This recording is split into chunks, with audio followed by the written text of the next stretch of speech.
পিঁপড়ে ধরে গেছে নাকি পাঞ্জাবি এই পকেটগুলো সব আঠা আঠা থাকে। হ্যাঁ বলে এত ভালোবাসতো বাবা।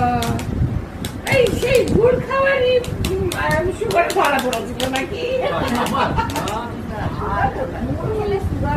এখন তো আমার ওই করোনা হলো না, করোনা হওয়ার পরে যে ওকে যে ডাক্তার দেখাচ্ছি দেখতে এখন ওকে দেখিয়েছি, ওকে আমার কিছু হলো কি জানি ভালো না। ওরও করোনা হয়েছে, আমার যখন হয়েছে ওর তখন করোনা।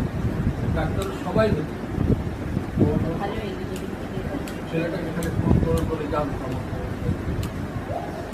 তারপরে যখন ইয়ে হলো তখন আমি তো দুদিন ছিলাম, দূরাত ছিলাম, তারপরে আমি তারপরে ওই ডাক্তারের কাছে গেলাম। ডাক্তার আমাকে বলি সব চেক করে করোনার পরে এটা করানো, আমিও করি।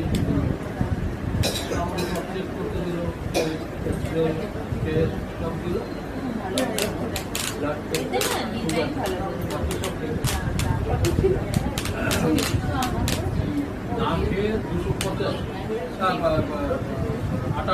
ছেড়ে দাও বরটা নিয়ে আর খেয়ে দেয় 358।